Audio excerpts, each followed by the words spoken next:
nastává adventní čas, tak mi dovolte, abych vám popřála v tomto období co nejméně stresu, abyste v této vánoční době našli více času na pro své blízké, rodinné kruhu i pro své přátele. Těm nejmenším přeji hodně dárků pod stromečkem, nám dospělým klid a dostatek rodinné pohody a těm starším hlavně pevné zdraví a dostatek životního optimismu. A všem nám přeji klid a mír a předávám slovo panu faráři. Takto společně prožít tento začátek adventní doby a těším se, že ty Vánoce oslavíme třeba taky na půlnoční nebo především u vás v rodině.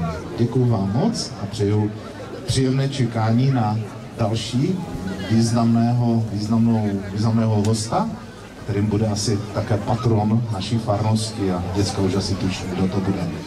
Takže děkuji vám a přeju požehnaný advent a požehnané vánoční svátky.